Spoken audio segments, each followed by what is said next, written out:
continue that. First of all, I want to place in the record my request, which was made to this committee, that the audit for the audited accounts for 2002 up to 2009 is what I wanted to ask questions on today.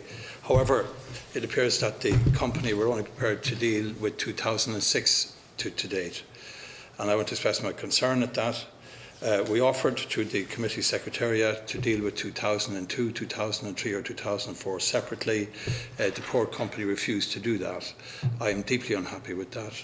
Sorry, Deputy, if you don't mind, it's just that the request for 2002 to 2005 just came less than a week ago to us. At this point in time, we have a board meeting in our AGM this week, and really we don't have the resources within the staff at that time to turn it around for you. It's not that we were not willing to give it to you, but it was the time frame. Originally, the request. I don't accept that. I accept the integrity of what you say, but I don't accept. Hang on a second.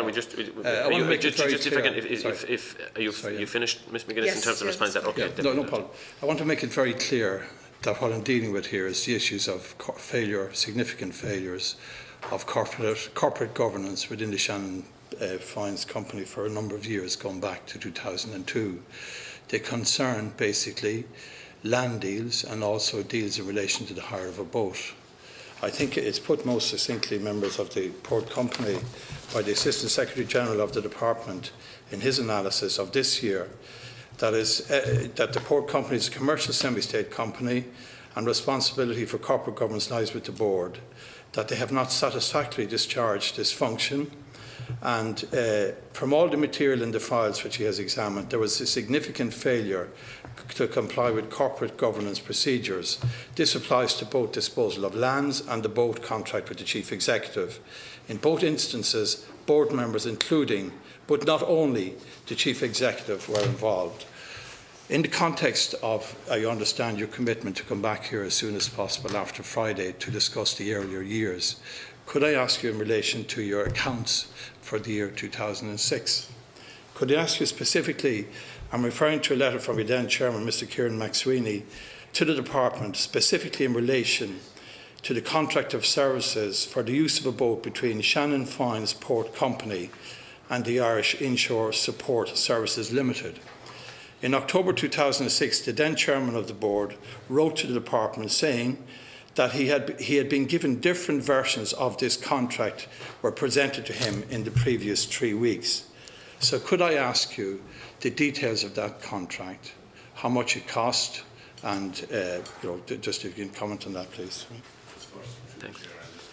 To repeat what Kay has said in relation to our returning back, it was simply that we don't have the resources on short notice to turn a request like that, to go back to 2002 up to 2006.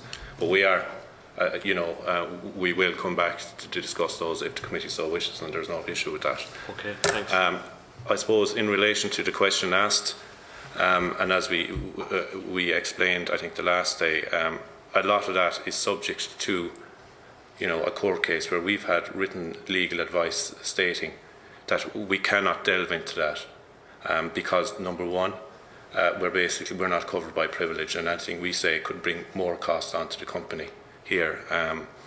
And on the second thing, the written legal advice that we've got from a prominent senior counsel is that the port company doesn't have authority at this stage to disclose delights.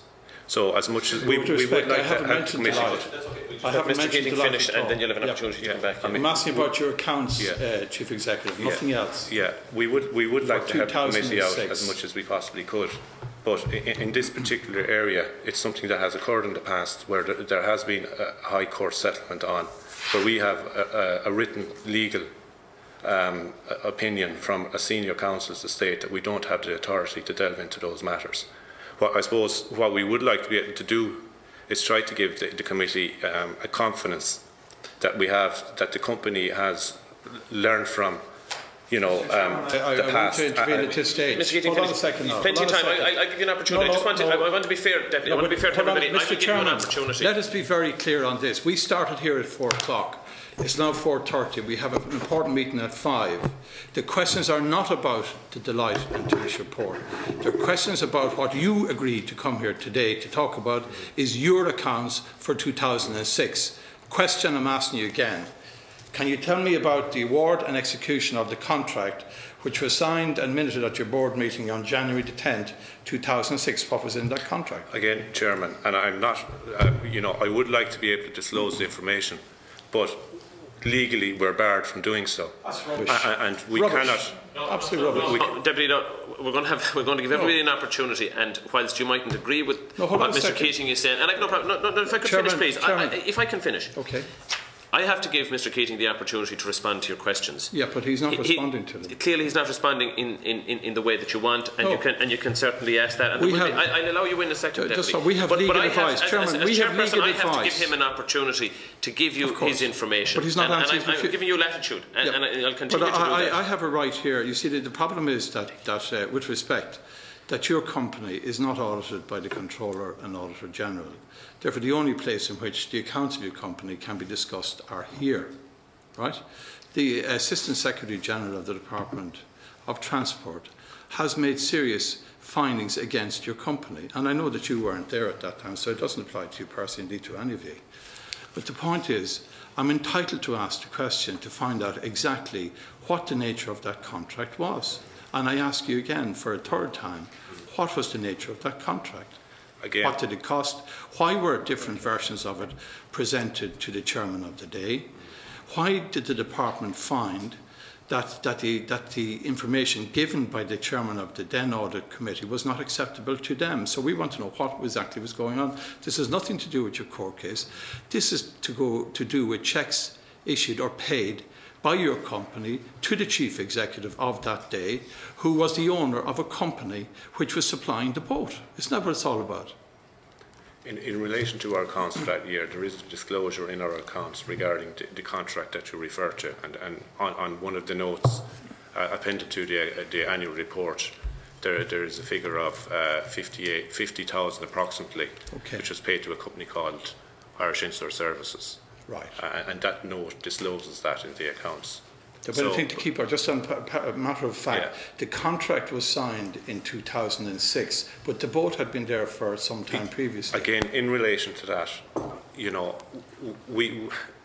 whilst we weren't there at the time, the company is, as an entity, is the entity we're dealing with. And on behalf of the company, our written legal advice from our senior counsel is, because of all that went on, we cannot basically delve into those matters on 2 points. One is that the port company at this point does not have the authority to disclose. So even if it wanted to, according to our legal advice, we can't. And the second thing is here that we are not protected by privilege. Oh, but you are not. You're obliged to answer the questions here. With respect to this, doesn't concern you personally, and I repeat that. So you're at no risk here. But we, as members of the Oireachtas, are entitled to answer these questions. Just to qualify that. Yeah, no, I mean you're not. I'm not charging you with any issue. I'm asking you to account as chief executive of your organisation for the contract that was signed in 2006 with this company. I'm asking you, was the chief executive of your company at that time, was he the beneficiary of this actual contract? Did he award it to himself? From basically the 2006 annual report reveals that the chief executive had an interest in the company called Irish Insular Services, which did receive a payment for a contract. Right, and did that contract? What I'm trying to find out is that this was 2006, but the boat was there allegedly for 2 earlier years. And was there any contract in place for that then? Again, on that subject, I cannot, due to the legal advice we've received, I don't have the authority. And as I was saying to you, even if, that if the company wants it doesn't have the authority to go back in and talk about those matters here. But you have to. But you have to. You see, we have legal advice. No problem with the line of questioning, Deputy. Just to make a point, if Mr. Keating is relying on legal advice, then, that's his legal advice. And, Okay, well, can I just finish this?